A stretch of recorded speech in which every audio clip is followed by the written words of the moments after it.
Welcome to In Conversation with Jen Stout. I'm here with Jimmy Stout. I'll let you introduce yourself, Jimmy, in fact.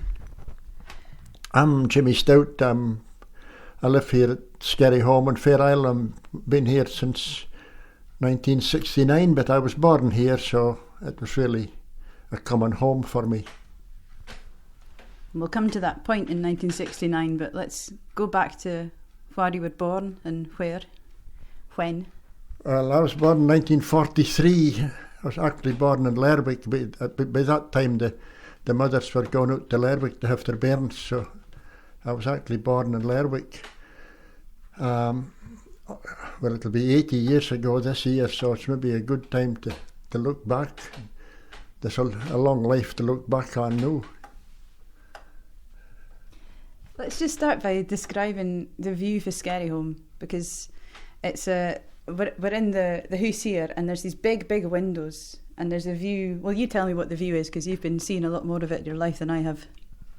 Well, this wasn't where I was brought up like. Yeah. I was brought up at Midway up the road, and this is where we came to live. There is a good view. I mean, old Low Willie's saying all we needed was a steering wheel, and then we could think we were in a wheelhouse, because there's plenty of windows to look out on the ocean. Yeah, there's the Skerries rocks, which are very... Well, there is the Skerries out to the front, and the homes is over to the west side, and that's why we changed the name of the house from Haw to Skerry Home, because we could see the Skerries and the homes, and we could spell the home a pretty bit different, and that rocked in fine.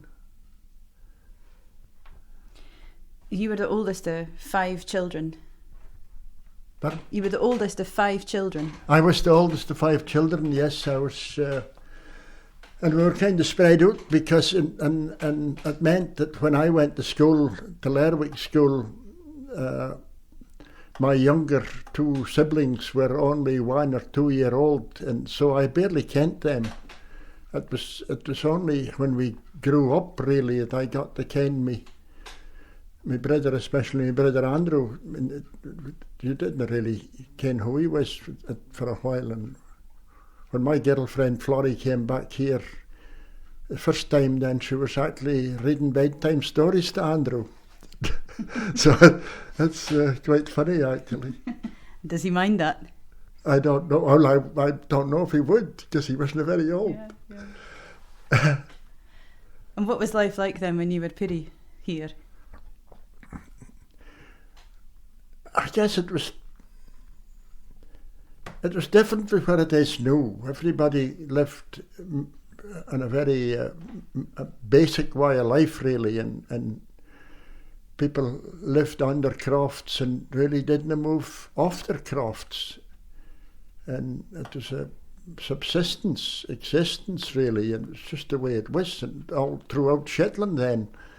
And that is very different now, yeah. And I guess that's why we went away to... I was the first really good away to Lerwick School at that time. I wasn't the very first, but I was the first of...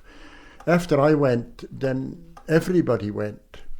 Everybody went to school, and because I think our parents saw that what they had here wasn't going to be the future, really, what they were doing. And they encouraged us to well, what the school says, to do well and persevere, at least persevere. Whether we did well or no, I don't know, but to persevere, yes. And so we went, we all went away to school, and I guess that's what's changed the place as well, you see, that because a lot of folk didn't come back, because they weren't going to come back. It's just, that was the beginning of a change. That really was the truth of the matter. For better or for worse, it's the way it was, and it had to change. And it was, once it began to change, it was obviously going to change, be something different, and that's the way of it. You were the first to go. That must have been hard, because the parents here, like when they go away to the school, they're sometimes 11 or 12. They've got the older ones for the Isle that are already there, but you were the first.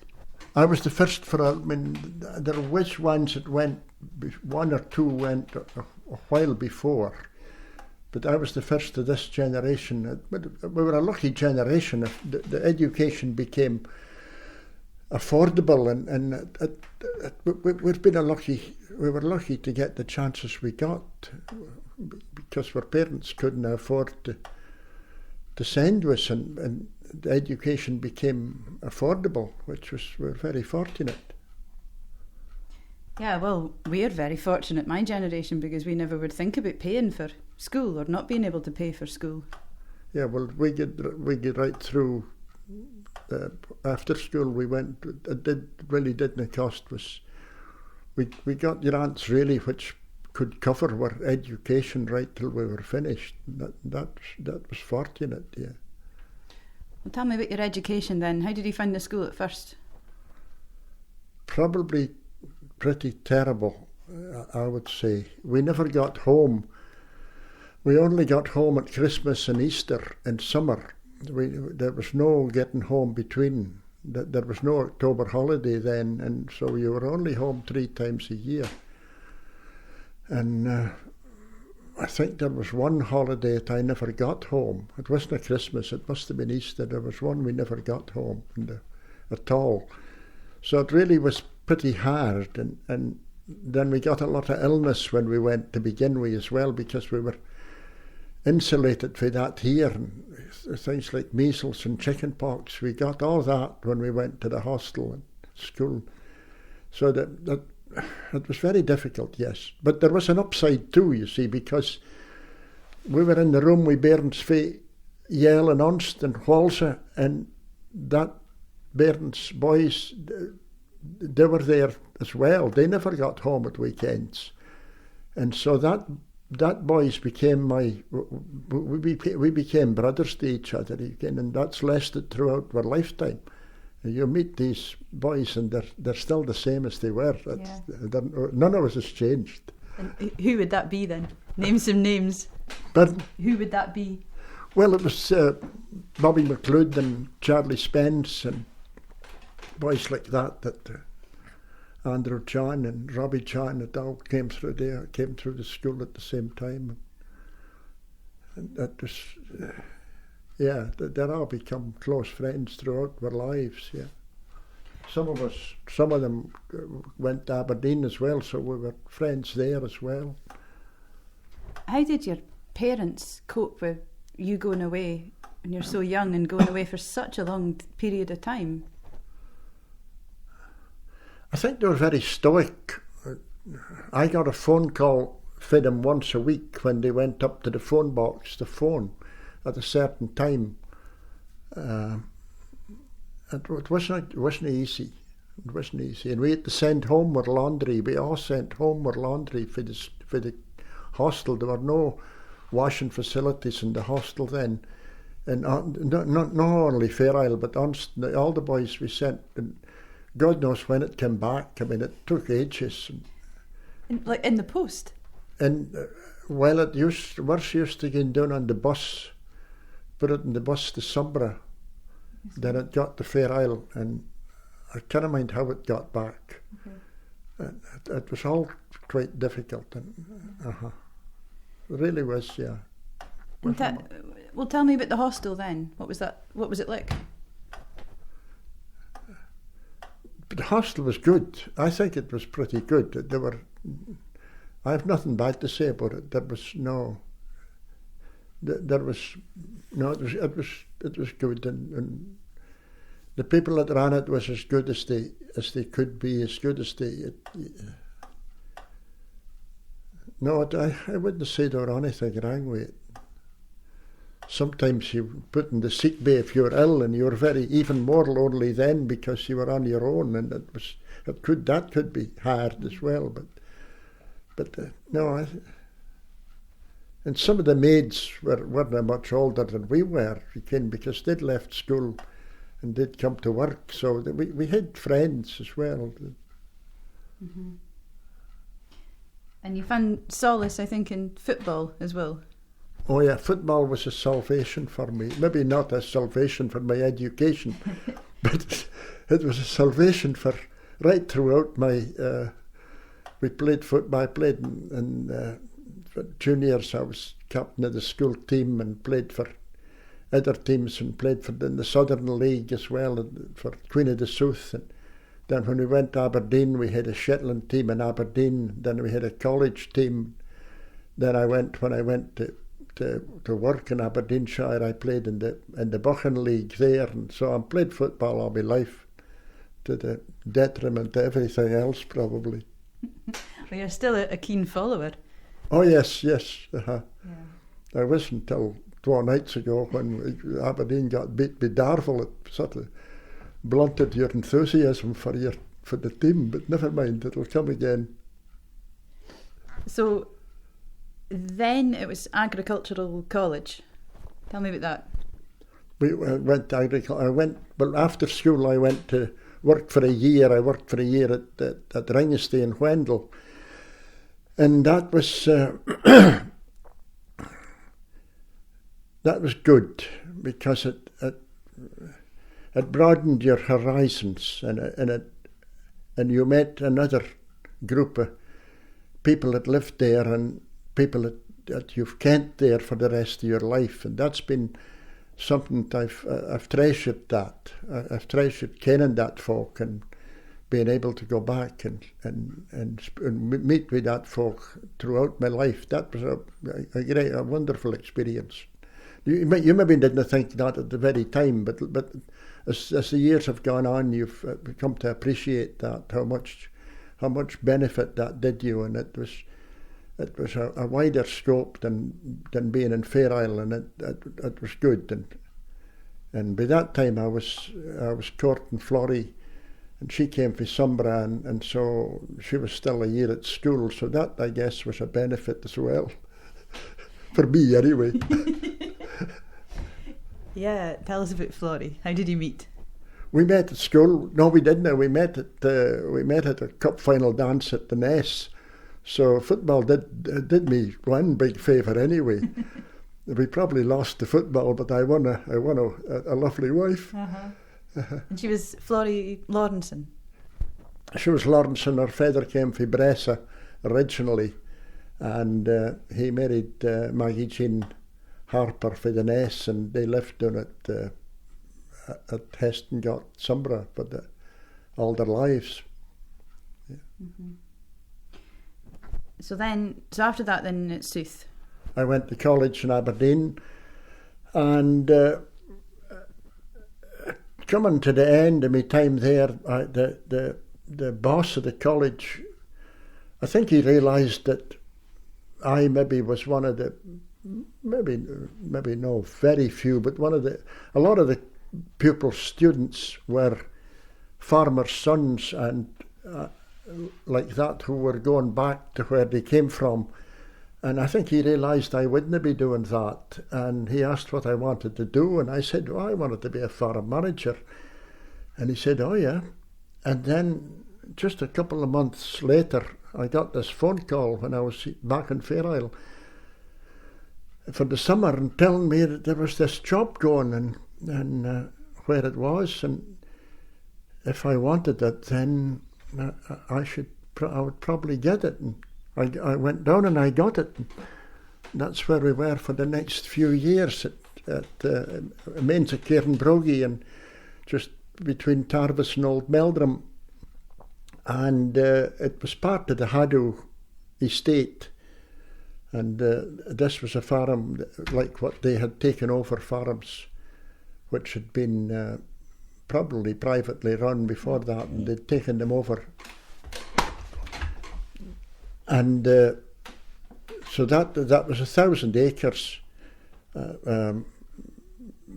very varied. We had a dairy herd, we had sheep, and we had pigs, and we had broiler chickens. We had a big acreage of barley and wheat, and we tried to grow seed potatoes, which just a whole lot of different things. It was really just a continuation of my education. I think it was very, very good. And I went there as the sort of assistant to the manager, and I was the bookkeeper. I looked after all the finances and books of the firm. And then after nearly 2 years, then the manager of the other farm at Haddo within the estate, he lost his job, and my boss asked me if I would go and live there and sort of be in charge. He was still in charge, but I would sort of help to run that farm for that side, and that was just under 1,000 acres as well. So that was the only regret I have about the whole thing now was that I was probably very young, and if I'd been a bit older, I might have been. I think you were still learning, and you were very young to be where you were. But it was a great experience, and I enjoyed it very, very much. I still played a lot of football and joined the bridge club and played bridge, and so I had outside activities which were also very interesting. What do you think you would have done differently if you hadn't been so young at that point? What would I? Well, you're saying your regret there is that you were so young. What would you have done differently if you'd been a pretty bit older? Oh no, I think I had the best job that I could possibly have, but I went in quite. I mean, it was in at the deep end really, and coming from a croft on Fair Isle and being a year on a very, very small farm in Shetland, and having a bit of academic education really didn't quite prepare you for what you'd set yourself to do. But it was good, and I didn't get the sack, and so it was all right. It was fine. It was very, very good. And again, we made a lot of very good friends there, and it was good. I think that I was able to, because of my background, coming from Shetland, and my immediate boss was Welsh, and my employers were Lord and Lady Haddo.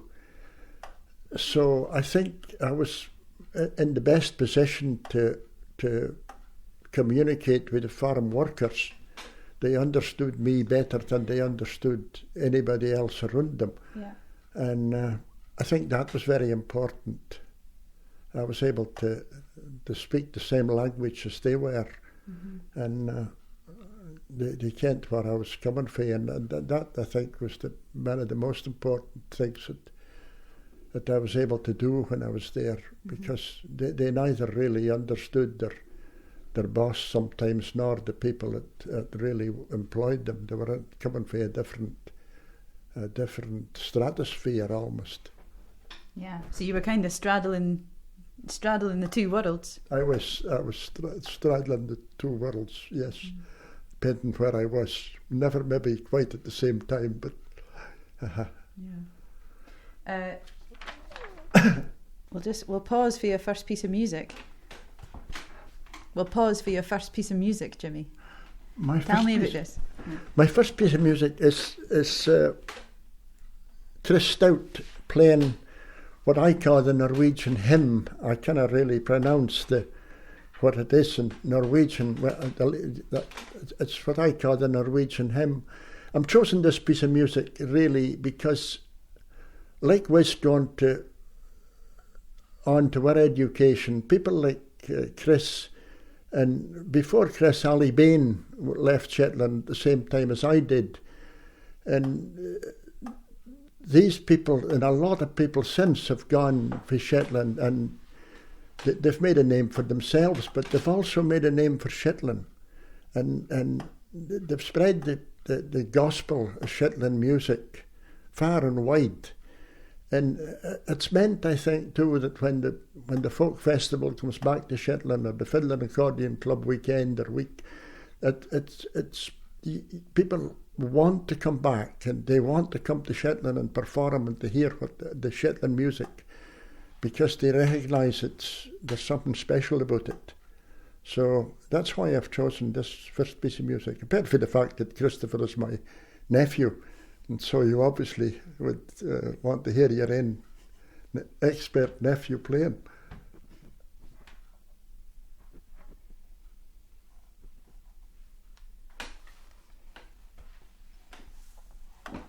but you'll have to get the, you might have to get it in earlier. It's just not going to be, you're coming to the end of my life. No, you're not really. No, No, you're not really. No, we're only here, Jimmy. Yeah, whatever you are, it doesn't matter. Okay, we'll start again in a minute. I'm no editing this, so I'm just I'm just speaking to whoever's going to edit. Where are we at? Well, we're just still at the title. Yeah, okay. So, hang on a sec.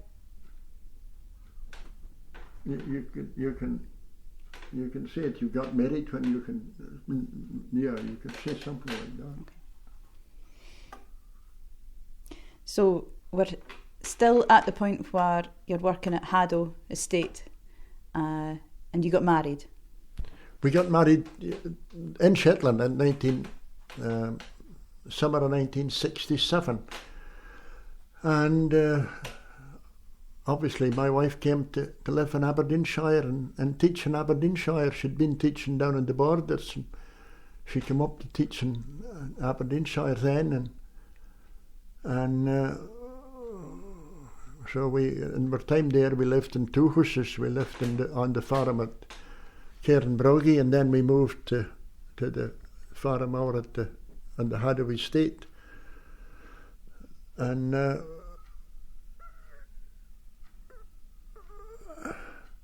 she enjoyed her time there as well. We both enjoyed our time very much there, but she had specially enjoyed her time down in the Scottish Borders, where she found, I think, that the people, the farming, the community down there was very much like living in Shetland.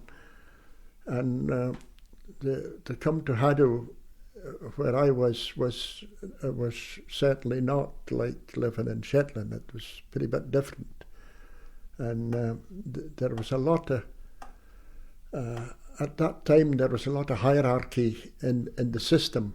In a lot of the system, we were involved with the church quite all our lives, and even the church was very much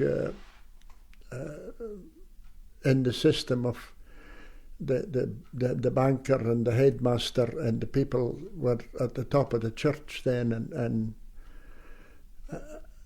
and so I think for the people like the farm workers, they went, if they went to the kirk, then they looked up to the same people that they'd looked up to during the week, and maybe had. But my wife says it ran off me a bit, but she didn't like that. Yeah, she had a very keen sense of right and wrong, which you do as well. But I can imagine Florrie thinking a lot about this. Yeah. Well, she thought more down a straight line than maybe yes. Yeah, she did.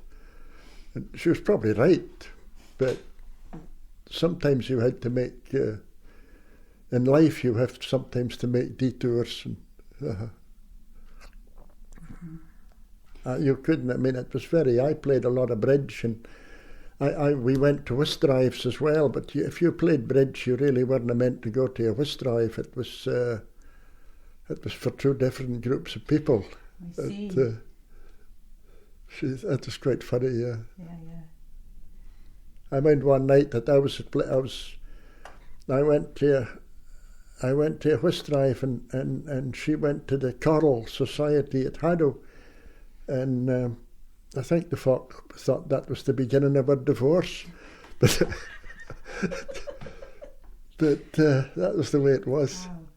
Yeah, and so the Borders was a lot less hierarchical, a lot less structured. Well, yes, it was just the job I was in, and where we were, the sort of people we were working with.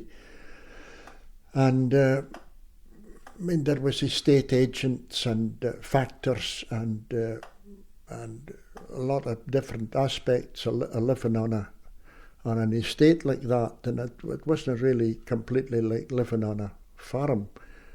I mean, you had to be careful where you allowed the milk and cows to come out, because they really weren't allowed to shit on some of the roads, because it was too near the big house. So it was some of it was a pretty bit strange. It's a whole world, isn't it? And it's a kind of thing that must have been. I mean, that it's just so far away for Fair Isle, isn't it? Where there's a lot of things are much more equal, and you don't have that kind of No. old hierarchies. No, it was quite different. Yeah. Well, so this is in the 60s then. Things are changing in Fair Isle. Things have been changing in Fair Isle. Maybe you could say looking up a bit. And the National Trust buy the island. And you're starting to get more involved in thinking about coming back. Yeah, the changes, we were probably nearly, there were people who settled here, young people settled here before we did as well, and other people came. It was a very good time for the island. The island was needing a good time, certainly, but it was a good time. The only downside of it is now, with a lot of us is still here and we're growing very, very old. That's just the way of it. But yeah, and the National Trust was very much involved in the island at that time. It wasn't it was different then from what it is now. It was much more. Their involvement with the island was much more hands-on. Again, it was maybe dealing with some of the same kind of people as I was working with at Haddo, the factors, and actually the Fair Isle Committee asked the National Trust about me and Florrie coming back to live. And the factor actually was up spending the weekend with the factor at Haddo. They were friends, and so he came to see Wes, and it's just part of the same story. And he asked me, told me that they were wanting us to come back to Fair Isle, and I said no. I said I was fine, happy where I was. And then at that time, Florrie was still in the Borders, and I phoned her up at the weekend, and among the conversation I said, oh, she said, what a good idea. So I had a sudden intake of breath, and so between us, during the next months or whatever, we decided that we would come back to Fair Isle in 2 years' time. We would carry on where we were for 2 years, and then come back. And we never told anybody, and we maybe told the Fair Isle and the National Trust. We certainly didn't tell the people we were working with at that time. But that was the decision we made, and I think we realised that we'd be nearer our old folk, our parents, and our families, and if you didn't get near them when they're living, there's no point later on. So we were never anything but happy with the decision we'd made. What were things like then? Can you describe how things were like at that point in the Isle? I guess they were much the same as they were when nothing had really changed very much. No. I came back. We came back in 1969, and I went on. Came down to this croft where I am at Haw, at Skerry Home. We called it Skerry Home. It had been extended and renewed, and we came to work the croft here. And there was a space on the boat, so I went on the ferry as a crew, and it was Good Shepherd 2, and it still had 3 years, so I was on that for 3 years before we got Good Shepherd 3. It was very basic. That we only had one compass, and that was it. That was the navigation aid then. So you had to ken what you were doing, and the main priority was finding Fair Isle to get home again, really. And over the years, that's become it's become so simplified that first radar and then GPS, and that's become the priority has changed in time. I think nobody gave health and safety much of a thought when I came back here. It was common sense, but health and safety has become such an item nowadays, and it's become important, and it's become also maybe dangerous nearly. So it has, the priorities has changed certainly. One thing that I associate with Fair Isle is Chris Christopherson. Yeah. Chris Christopherson. Well, and I think that you have a picture of Chris Christopherson, and my mum and dad had the same signed picture. And I mind everybody singing Me and Bobby McGee in the hall. And I think that's what we're going to listen to next. It is, yeah. My Florrie loved Christopherson especially, and I always liked his maybe not his singing, but the lyrics he wrote were so special. And we were fortunate that we went to see him perform twice. The second time was in Shetland when he was actually quite an old man, and we were lucky to meet him and travel down to Edinburgh with him on the plane, and so we got to yarn to him, and it was a good experience. So he's my next choice of music.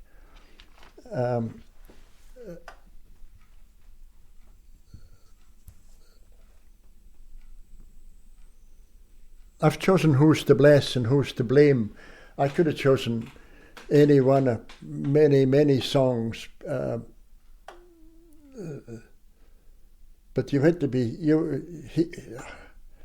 he said he had to sing the songs because it's what people wanted to hear, but maybe some of them you cannot really choose because folk would think that maybe that's the way of life that you had. And some of the songs are about a way of life that wasn't really the way of life we had. We were very true to our wives, and he maybe wasn't. So, but this is a good song anyway.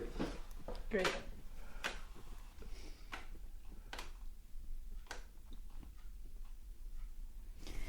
So you were 14 years with the Good Shepherd 3, and were you skipper then? Or was that after? No, I was 14 years. I was here. I was honoured the whole time she came. She was a small Brixham trawler. Was converted to her needs, and she was never ever completely suited to what her needs were. She couldn't carry a lot of cargo, and she was very basic for passengers because unless it was a fine day they couldn't really get outside. She was very low in the water, and she took a lot of water on deck, and she was a fine seaboat, but we always realised that something better would have to come as soon as the finance and things was available. And I was never, well, I was skipper or sometimes, but I wasn't a skipper or then. No, and we had to make it. The council then, we got money, and there was more money come around by that time. Oil was in Shetland, and the financial situation was changing, and there was an opportunity to actually get a new boat. I mean, Good Shepherd 2 was a new boat in 1938, which was a long time ago, and this was 1986, which was a long time between the two. But before we could get a boat, we had to get a different slipway. The slipway was out of date and it was useless, and so we shifted the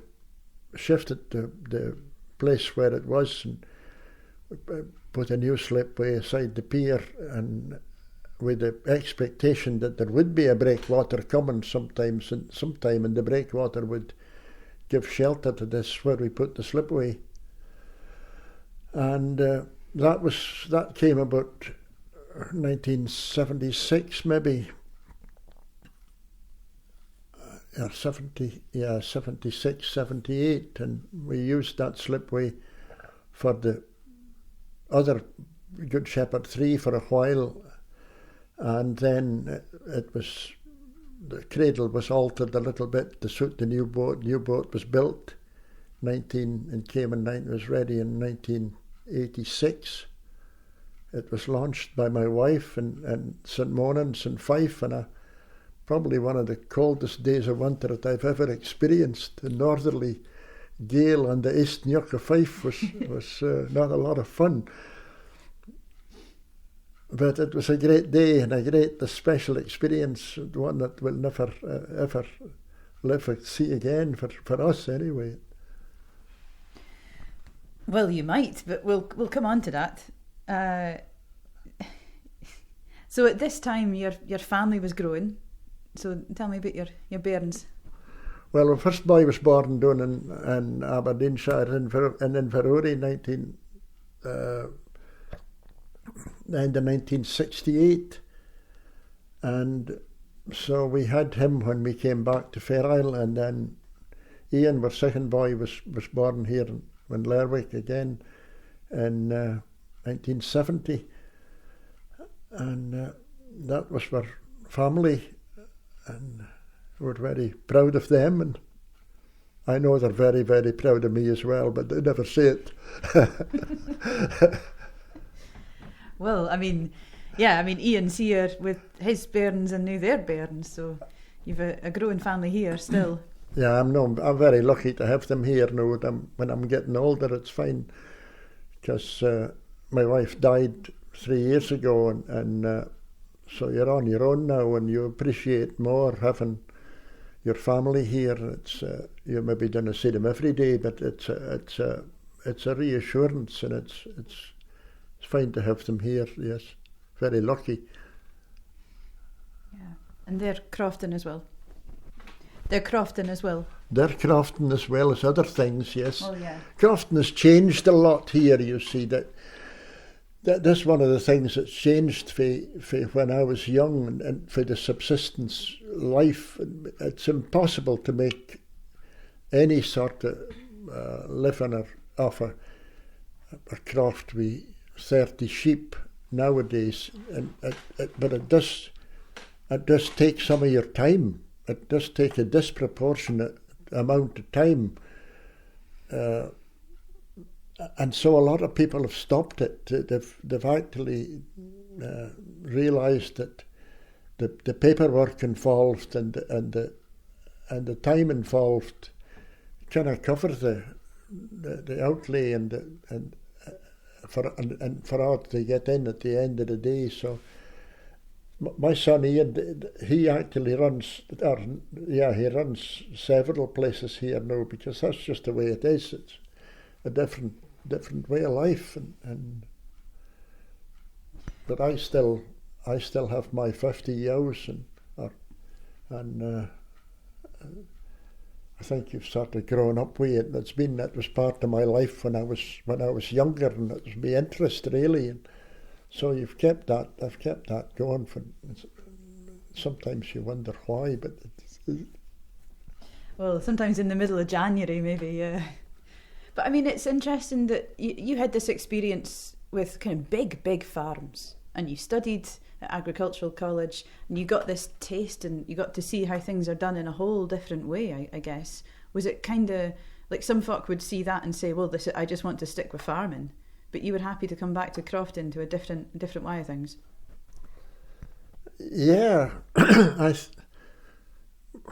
Well, there wasn't although we had been there, we were in no position to make changes, because although we'd both been working, we hadn't been able to really save any money. We didn't come back here with any money behind us, and so you really just had to start in as what it was, and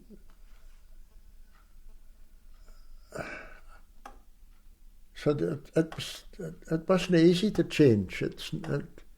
When I was, one of the things we got after a few years was we got a grant for hold on.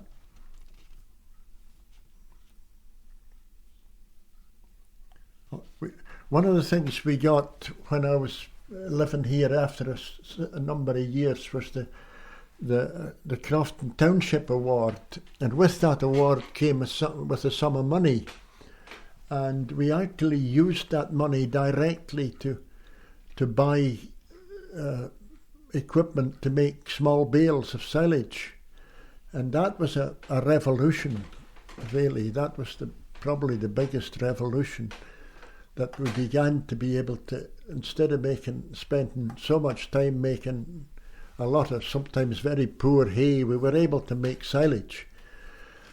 And it was a community effort. It still is a community effort to make the silage, but that has been a big change in the island. Mm-hmm. Is that the baler that's still on the go? That baler is still on the go, yeah, yes.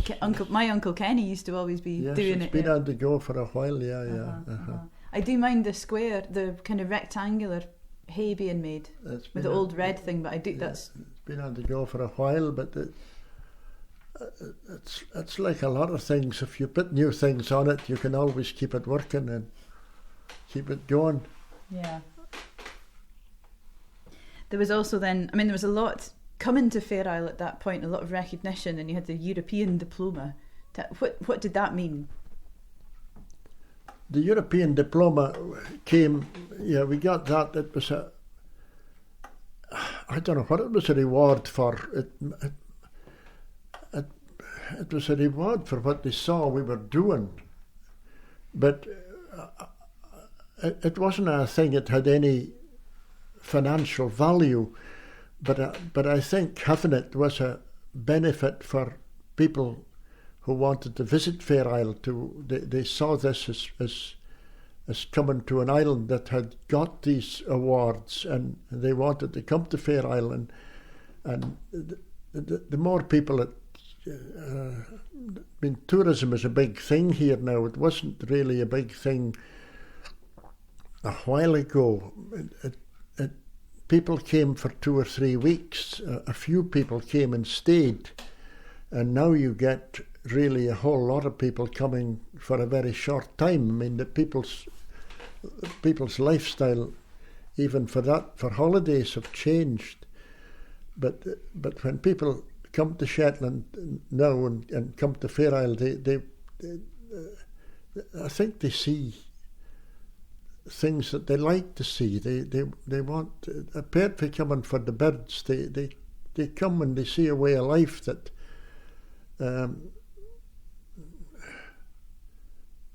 it's no old fashioned, but it's something that they maybe look up to, as how people can live like this and be happy, and it's a good thing. It's maybe an education for some people to come and see how rural Shetland operates. I think for some people it's genuinely life-changing, yes, because it's something that they were maybe looking for and they didn't know existed. And you see people really get blown away by Shetland in general, but particularly places like Fair Isle, and say, and some people of course came and they stayed and never left. I suppose so. It's very, you can live in a city and you don't really know anybody, and it's an education coming to a place where people know each other and they get on with each other. Well, and they have to work together. They have to, and that creates bonds and it creates community. Yes, Yeah. They do, yes, We're going to go to the Shetland mainland for your next song. Tell me about it. Well, I've chosen my next song because I haven't had a lot of laughs in this interview. We just have gone through my life, but there's a funny side to a lot of what we do as well, and we enjoy ourselves. And this is Alec Cooper's song, "Tin for the CD. I'll tell you a story." It's Lowry sells his ooh, and it's the story of his adventure when he goes to sell his ooh. And it's a story about what happened to him, but maybe again, although it's a funny story, it's maybe it wasn't far from the truth. Maybe a lot of what happened to him didn't all happen that day, but a lot of that was pretty near the truth.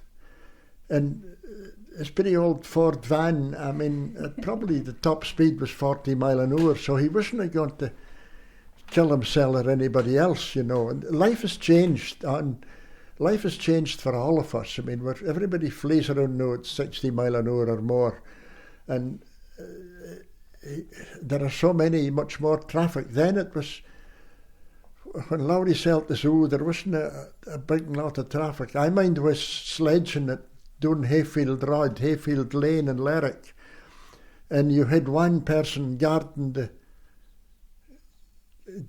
road, at the main road at the bottom, to see if there were a car coming. And there were so few cars coming that you sledged across the road and on to the place where the Bowls Hall is now. And it was a different way of life. Yeah. So it's a song about a different way of life, and maybe some habits that have had to be changed. But well, okay. So be it. We'll listen to Alec. Okay. So that was Lowry selling a zoo. There's a lot you say about. We've been speaking about quite serious things, and life can be serious, of course. But there's an awful lot of fun had on this island in particular, and we've just had Hogmanay and Guising, and any visitor could come and see how much fun folk can make for themselves by dressing up and putting on a skit here. There's always been a lot of entertainment here, and there used to be a lot of dances, and I mind that you're a very, very good dancer, Jimmy, and you were always very involved in all that. Yes, but again, that a lot of that way of life has changed as well. You see, there's no dances now, practically no dances, and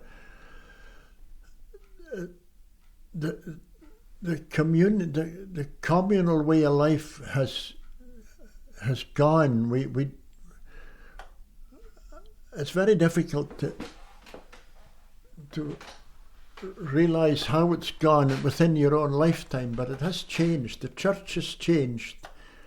The church has lost a lot of what it had, and the dance has lost a lot as well. And these were people, it was people coming together for different reasons perhaps, but it was a good thing to come together. It was a good thing, and we have lost that. We still do it at maybe New Year and that, and people actually would come specially for that here at New Year, because it is maybe a bit different still, because we can, it's a small place and you can actually travel around and go guising and all the rest of it, but I think maybe television is to blame to a degree. It's become such a strong part of life, I think, and maybe it stops people going out. I don't know. It's very hard. It's very hard to work out how or why these things have changed. Well, there wasn't much money around then, and people were glad to come out and be together. I think everybody has more now, and you can perhaps entertain within your houses, and there's more of that, more entertaining, because you can afford to do that and treat each other. It's a different way of life. It is a different way of life, and it's a different community we have here. It's not the same. It's different people living together, rather than people who were involved with each other. It's all changed. It's the way it is. Yeah, and a lot of that change has been just in my lifetime. I feel like it's been a dizzying kind of change here. You know, used to be when I was Piri, there was a lot of dances all the way through the summer, and yes, it's hard to pin down the one thing. Part of that is a smaller population, fewer musicians. But it's, one factor is hard to pin down. But maybe it's more keenly felt here in Fair Isle than it is in other parts of Shetland, although I know it is keenly felt there as well. The same thing is happening all over Shetland and the Isles more than, I mean, it's felt more in the Isles. And there's nobody to blame. There's nobody to blame because if the people who were brought up here leave here or are not replaced here, someone else can come in, and you're glad of that. It has to be that. There's nothing you can do, but it's like Chris Christopherson's song, who's to bless and who's to blame? There's nobody to bless and nobody to blame. It's just the way it is. But it has changed the way of life. And it's changed the way of life in not only in Fair Isle, but in lots of places, and especially the islands of Shetland. And we maybe have to learn to adapt with this change, because you have to earn your living in a different way. It's not the old Crofton way of life. It can never earn a living. It's getting more and more difficult. The price of everything is becoming disproportionate to what you're getting for it, and that way of life could die out completely. And this is a fact. It could completely die out, and places might have to rely completely on something which is different aspects to get their living. And some of these aspects are things which might keep folk in their own houses even more, because they have to earn a living, and you're not going to get it out in the fields. It's just the way it is, and it's not so easy in a small place. You notice it less in a bigger place, obviously, because there's far more people to take up the slack. But you do see it in pretty places. The future can feel a bit uncertain, despite recent good news about new boat funding and so on. It's hard to look ahead and really know what's coming. Oh yes, there must be change. There has to be change again, and maybe the diverse population of places like this maybe demands change more, because they demand change more because they need change more for the way of life it'll be. Just the old it says in the Bible, the old order changeth, giveth way to new, and it's the same. It's the same thing. I can't really describe what it is, but it might be. Again, you might going to have to get maybe more incomers and demand a certain type of people to come before we can survive. It might not just be somebody that's willing to keep tourists. You might need people. You might need people to run the airport. You might need people to run the ferry. You might need individuals. You might need to get a certain type of person before these places can survive. I don't know. You often reflect on these things and on your life and on what might be ahead in the Fair Isle Times. It's always one of the contributions that I look forward to in the Fair Isle Times. Do you enjoy doing that kind of writing, that sort of reflection? Yes. I used to write a bit for Shetland Life as well, and I do enjoy it. It keeps your mind active, and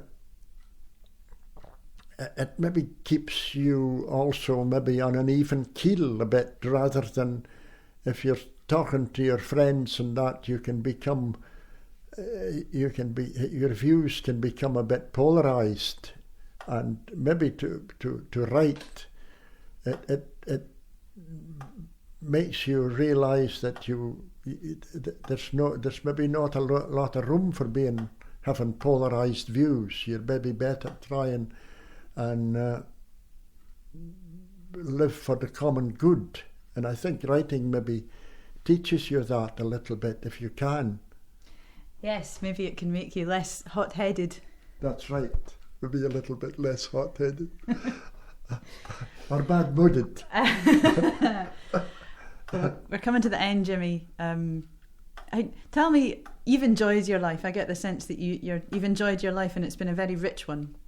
Yes, I've enjoyed it very much. I enjoyed it where I was, and I sometimes wonder where that would have led. But you kind of think like that, and the life I've had has been very rewarding. It's been very, very good. My children have enjoyed being brought up in Fair Isle, and their children as well enjoy coming back to Fair Isle. And so we've given them that, which I think is of tremendous importance, you see. If we'd lived somewhere else, they wouldn't have felt the same pull, the same belonging to a place that they obviously do feel, and that makes your life worthwhile. Even that makes your life worthwhile. So it's been good. Yes, I've no regrets. No regrets. No, none at all. We'll end then with your last song, which is a song for here. My last song is Friedrich, the Fair Isle band, that and they're going to sing Beloved Thule, one of my favourite Shetland songs, and I think I'm singing this, I'm wanting them to sing this for the whole of Shetland. We're all part of Shetland. We're all right for the tip of Unst, right to Fair Isle, for Skerries to Fulla. We're all part of Shetland, and I think Beloved Thule should make us all realise that we're all Jack Thompson's bairns, we're all together, and we stand or fall together, and hopefully we stand together for the whole of Shetland. Thank you very much, Jimmy.